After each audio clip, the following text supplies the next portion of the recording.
Je m'appelle Xavier Normand, je suis maire de Castanet-Tolosan dans Haute-Garonne à côté de Toulouse.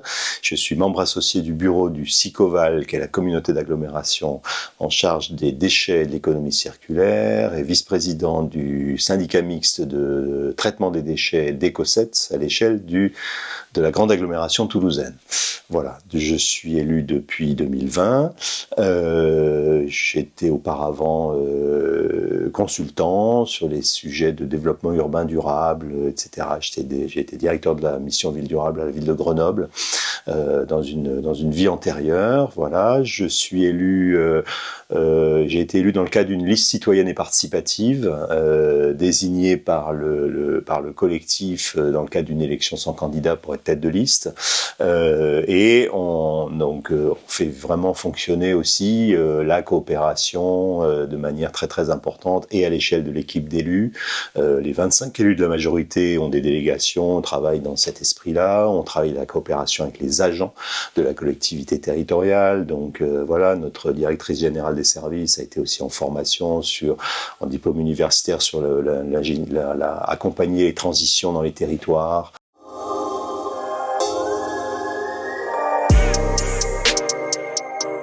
Donc la question de la coopération avec les agents, c'est une question particulièrement difficile en fait. C'est pour ça c'est quelque chose qu'on aborde presque en deuxième partie du mandat.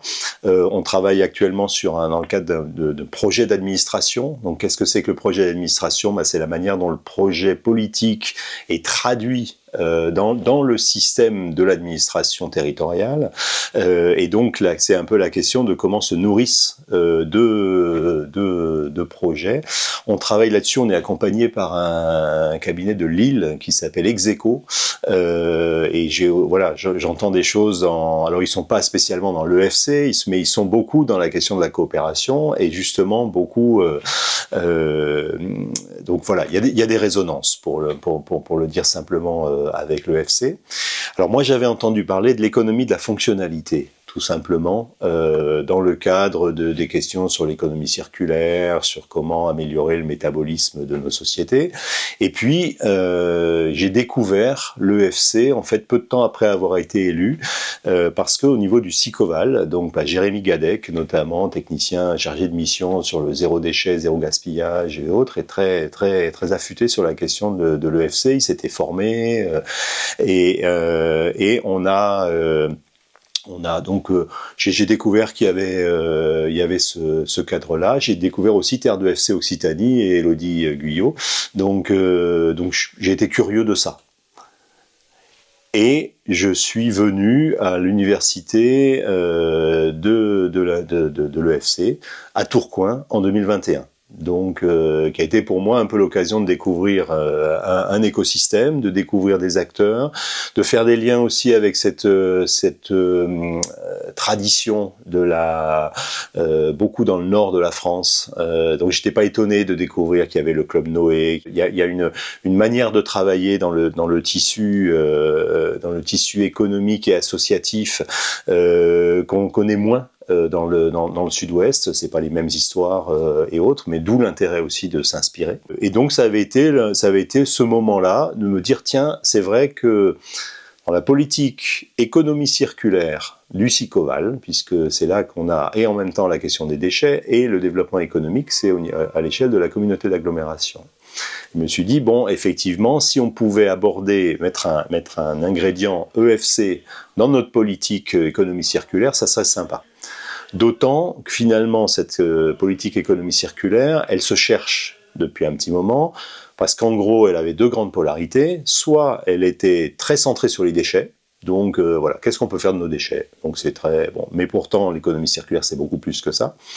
Soit très noyée dans l'économie tout court, en disant oui d'accord, l'économie circulaire doit d'abord être de l'économie, donc ça va dans le développement économique, et c'est un silo ou une thématique parmi d'autres du développement économique.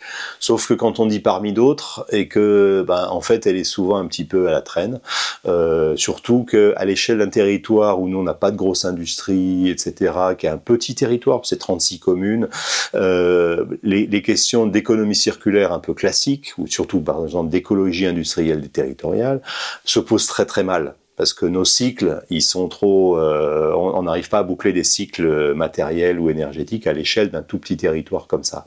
Donc finalement, on savait pas bien comment prendre ce truc-là. Et l'EFC, ça a été une piste intéressante pour se dire tiens, mettons du concret dans tout ça. Et donc depuis peu, alors 2021 c'était il y a 3 ans, je suis pas venu aux universités entre-temps parce que les agendas sont bien chargés et puis parce que nos projets avançaient pas vraiment sur tout ça. Et puis cette année, on a vraiment une bonne actualité puisque d'un côté, on a le renouvellement du marché de collecte des déchets, pour lequel on a décidé de mettre vraiment un volet EFC, des prérequis, des attentes en matière d'économie de la fonctionnalité et de la coopération dans le nouveau marché. On a un prestataire du marché de collecte, qui est aujourd'hui Suez, et le marché se termine fin 2025. Et donc, pour le 1er janvier 2026, on doit relancer un marché de collecte des ordures ménagères. Alors, la collecte des ordures ménagères, c'est comme beaucoup de services urbains, c'est en général, c'est très l'effet volume, et puis plus je trimballe d'ordures, plus je suis payé pour le prestataire, et donc le problème est-ce que j'ai vraiment intérêt à diminuer ces volumes alors que c'est mon gagne-pain ? Pourtant, d'abord, la marge en fait bénéficiaire du prestataire, elle ne se fait pas sur le volume, elle se fait sur la différence entre ses coûts et ses recettes. Donc, quand il prend un peu moins quand il transporte moins de déchets, finalement, il a aussi moins de coûts. Et puis, aujourd'hui, on sait qu'il y a des clauses de performance et autres qui permettent justement d'intéresser un prestataire à l'amélioration, à la prévention et à la diminution du volume de déchets. Donc on connaît déjà quelques outils. Mais finalement, ces outils-là, c'est des outils très descendants. C'est la collectivité prescriptrice qui dit « vous allez travailler comme ça et si vous travaillez bien, vous aurez une prime ». Et quand on a fait le sourcing avec les entreprises qui font de la collecte de déchets ménagers, finalement ils nous ont dit nous on voudrait plus que seulement transporter vos déchets. On voudrait vous aider à améliorer les choses sur votre territoire, etc. parce qu'on a des choses à vous apporter. Notamment parce que ce sont des grands groupes qui font ça sur plein de collectivités différentes en France et à l'international. Donc une bonne pratique ici, elle peut être transportée, ils peuvent avoir des choses à nous dire. Et puis également parce qu'un marché comme ça, il fait intervenir souvent une grosse société plus des sociétés sous-traitantes qui peuvent être des acteurs de l'ESS, qui peuvent être des acteurs associatifs et autres, et que donc là aussi ils veulent être force de proposition. Et donc finalement, une des solutions, la solution qu'on a trouvée, c'est que le nouveau marché de collecte, dans les clauses du cahier des charges, on va clairement poser le fait qu'il devra être pris par le prisme de l'économie de la fonctionnalité de la coopération. On a posé ça, on a posé ces termes-là, et comme on est en dialogue compétitif, c'est-à-dire que les entreprises vont nous faire des propositions qui vont enrichir le cahier des charges pour le deuxième tour, etc. On fait une proposition dès le début qui est très ouverte, en disant voilà le cadre dans lequel on voudrait que ça se passe, faites-nous des offres, faites-nous des propositions, dites-nous comment vous le prenez. Et donc voilà, on va enclencher ça.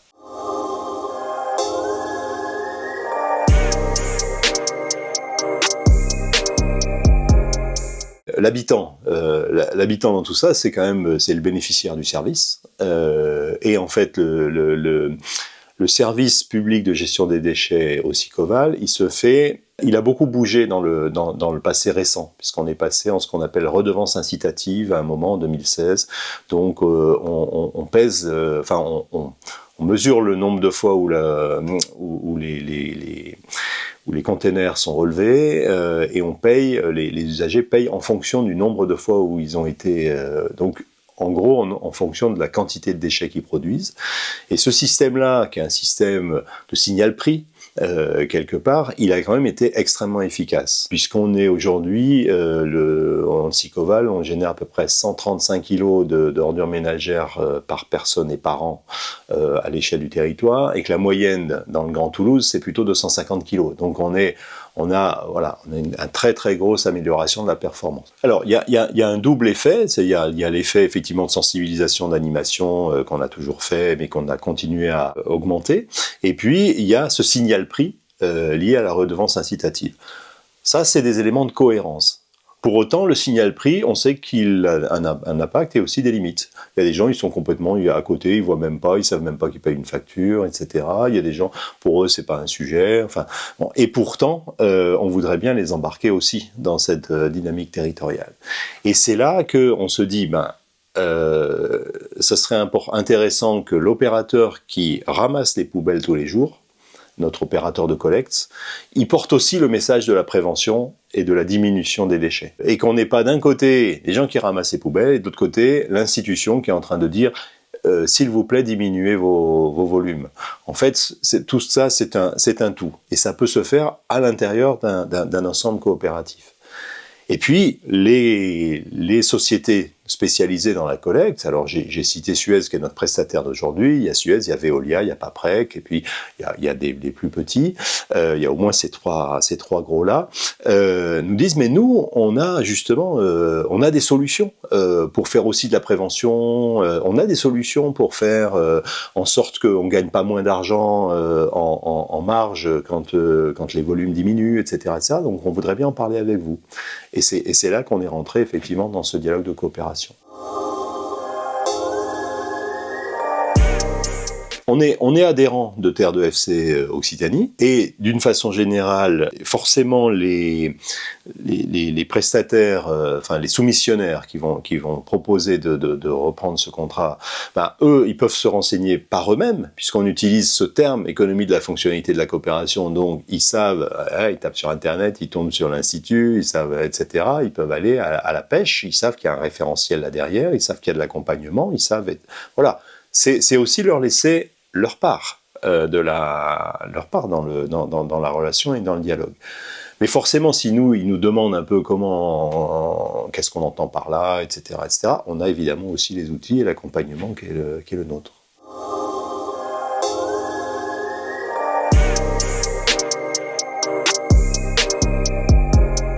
Alors j'ai retrouvé plein de choses dans ce qui a été un peu débriefé, etc. J'ai d'abord trouvé énormément d'enthousiasme, une espèce de une réunion de gens joyeux, contents de se retrouver, enthousiastes là-dessus, se remontant les manches, et ça fait vraiment très très plaisir. Je vois plein de dialogues, je vois beaucoup de, donc c'est sain. Il y a quelque chose, il y a une bonne humeur, il y a une envie de faire ensemble. Et du coup, on pourrait se dire, mais si ça se trouve, tout ça, c'est parce que ce sont des gens qui sont très dans l'entreprise et qui peut-être ont occulté un certain nombre de choses qui sont les nuages noirs que nous connaissons. Donc peut-être qu'ils vivent un peu sur un petit nuage et c'est pour ça qu'ils sont contents d'être entre eux. Et puis finalement, j'ai été détrompé sur un certain nombre de choses là-dessus parce que dans les échanges ont été abordées des questions qui fâchent. Donc ça commence hier matin avec la publicité n'a plus sa place dans le monde d'aujourd'hui. J'applaudis parce que c'est une conviction que j'ai, c'est quelque chose que j'essaye aussi de dire autour de moi et je me rends compte que c'est pas si consensuel que ça, hein, loin de là, pas du tout. Mais ça continue ce matin quand effectivement on parle de protocole de renoncement.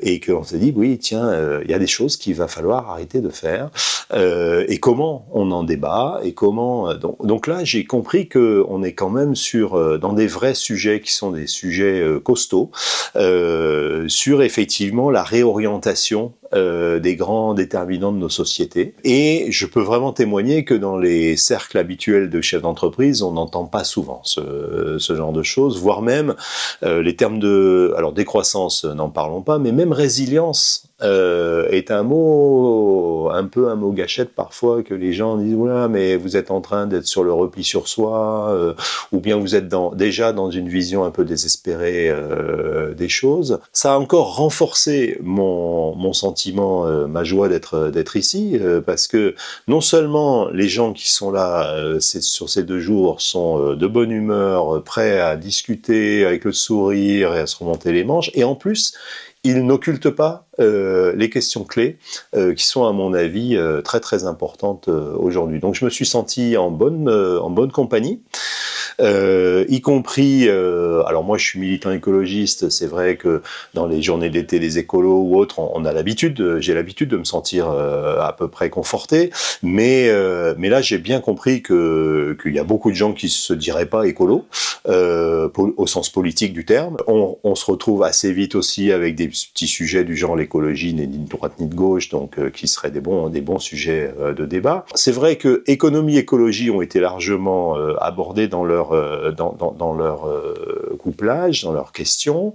Quand même, je pense que l'exposé de Caroline Lejeune hier matin, on n'est peut-être pas allé au bout de tout ce que ça sous-tend, hein, parce que quand même, c'est costaud. C'est-à-dire que le rapport Meadows et la question de tous les scénarios qui nous mènent effectivement dans le mur, le terme a été utilisé aussi, mais bon, comment est-ce qu'on fait, comment est-ce qu'on dématérialise un certain nombre de choses. Bon, donc je crois que ça a été dit aussi à un autre moment, plus de questions que de réponses quand même. On est beaucoup à se poser des questions.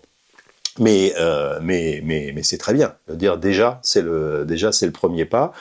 S'il y a peut-être un petit sujet un peu occulté, mais qu'un sujet justement pas ni économique ni écologique, c'est celui de la justice sociale. Enfin, c'est celui, et puis c'est de la pauvreté, celui de la voilà. Qu'est-ce qu'on fait avec bon, on n'a pas parlé non plus dans les sujets qui fâchent sociétalement.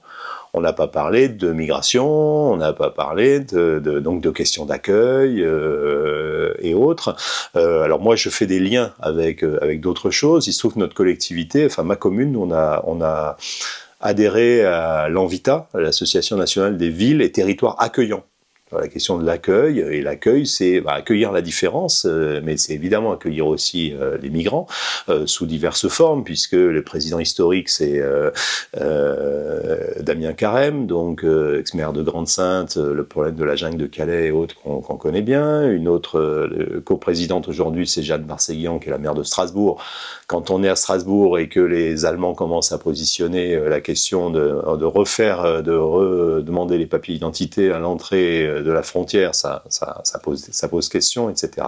Bon, et puis l'autre jour, il y avait l'Assemblée générale de l'ANVITA et j'entends parler de choses comme Destin commun, qui est Destin commun, c'est un petit think tank sur les questions et justement qui amène à se poser les questions en disant les débats en France sont très polarisés. Souvent, et on a tendance, et en plus alors les réseaux sociaux, par exemple on a très peu parlé de réseaux sociaux également, mais les réseaux sociaux ont tendance à polariser les débats et a tendance à faire monter les extrêmes de façon très très très forte, alors que dans le débat sociétal on ferait mieux de trouver des méthodes qui nous permettent de nous retrouver sur nos communs, de nous retrouver sur ce que nous avons ensemble et l'essentiel sur lequel on est d'accord à 80%, et pas mettre en exergue en permanence nos sujets de dispute. Donc voilà. Bon, là, je m'égare un peu, mais je replace tout ça à l'intérieur d'un cadre plus large. En tout cas, oui, on aborde vraiment ces questions. En tout cas, écologie, économie, il y a plein de choses à faire. À condition de ne pas se cacher derrière son petit doigt. Et effectivement, oui, les questions de renoncement, oui, les questions de redirection, de bifurcation, oui, les questions qui ont été posées tout à l'heure par Jérémy Godet de transformation des politiques publiques dans un processus d'adaptation au changement climatique et aux chocs systémiques qui sont devant nous, sont des questions qu'il faut absolument aborder. Si on les met de côté, on est dans le bavardage. Pardon.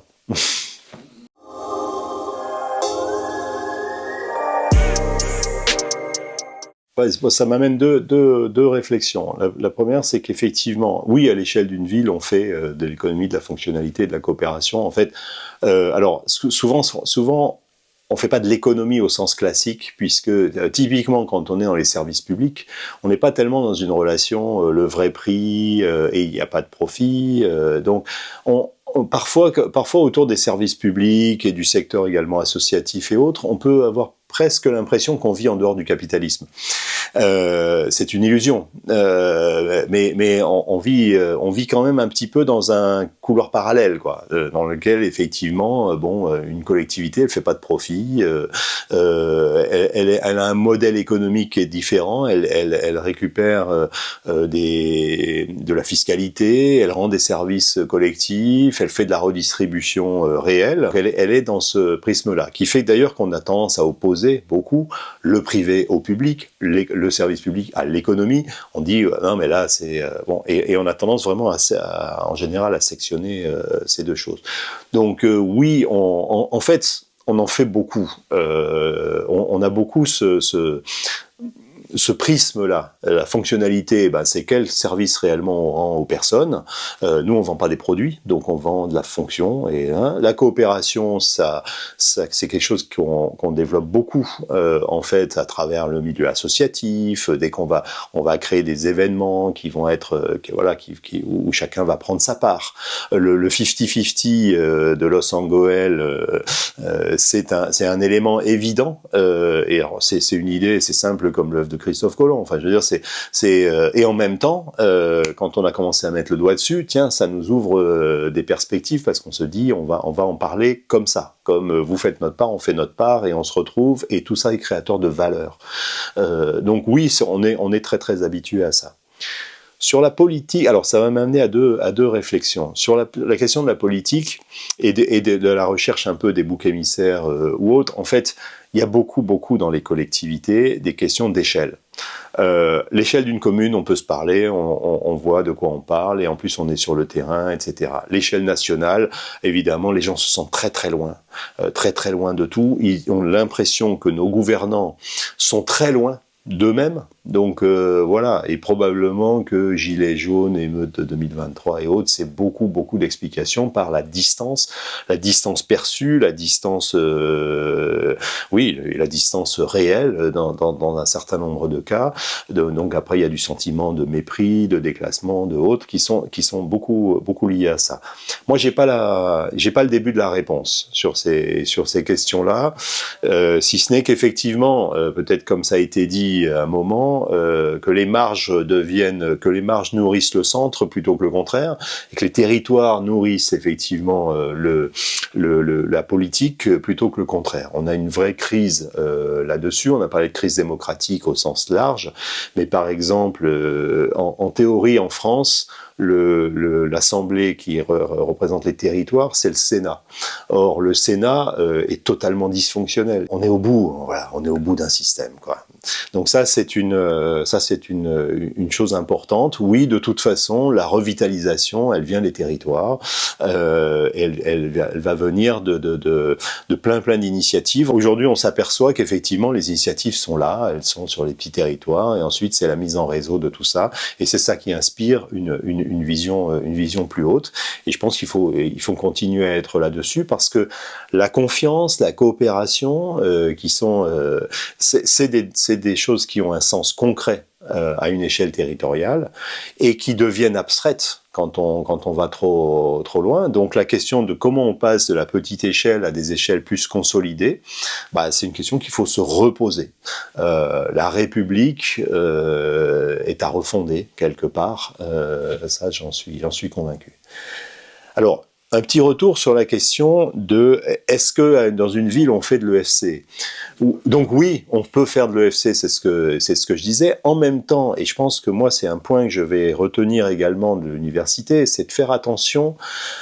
L'EFC, et c'est la remarque de Manon tout à l'heure qui disait l'EFC nous donne le moyen de mettre des mots et de rendre plus crédible un certain nombre de nos discours. Ça c'est vrai et c'est extrêmement important. Elle l'a très très bien résumé. Et en même temps, il y a toujours un risque, c'est qu'on s'enferme dans un formalisme. Donc l'EFC est un formalisme quelque part. Il a été bien théorisé. Christian régulièrement revient en disant oui, quand on avait créé ça et ça, on l'avait fait pour ça. Et donc ça amène avec le risque d'être sur un formalisme fermé. puisque on a déjà répondu à toutes les possibilités, à toutes les questions, on a une réponse en face de toutes les situations, c'est très bien. Mais comment est-ce qu'on fait pour aller discuter avec des gens qui ne connaissent pas? C'est pas seulement les acculturer, on va pas seulement leur expliquer. Il faut que le monde de l'EFC réussisse à accepter les apports extérieurs et les hybridations avec des modèles. Alors bon, moi, je suis pas pour les chapelles aucunement. Moi, je suis aussi, par exemple, dans la pensée complexe. Alors, je suis un des cofondateurs de l'Université populaire Edgar Morin pour la métamorphose à Toulouse. Bon, notre truc, c'est la pensée complexe. Alors, Edgar Morin a théorisé tout ça. On a tout un corpus, mais la pensée complexe d'Edgar Morin, c'est pas comme elle est un peu moins outillée que le FC parce elle est plus ancienne et en même temps elle est plus diffuse. Alors on va dire, bien entendu, le FC prend en compte la pensée complexe et on va pouvoir le démontrer. Mais en même temps, les gens ont besoin. Je veux dire, le vocabulaire va devoir à un moment donné être hybridé. Et ça, c'est la question de la vitalité d'une pensée. Et d'un dispositif. On parlait de renoncement, il y a un petit bouquin de Alexandre Monin et ses co-auteurs qui s'appelle Héritage et fermeture. Voilà, de quoi on hérite, c'est qu'est-ce qu'on veut fermer. Là, c'est un petit peu, on est forcément dans ce genre de débat.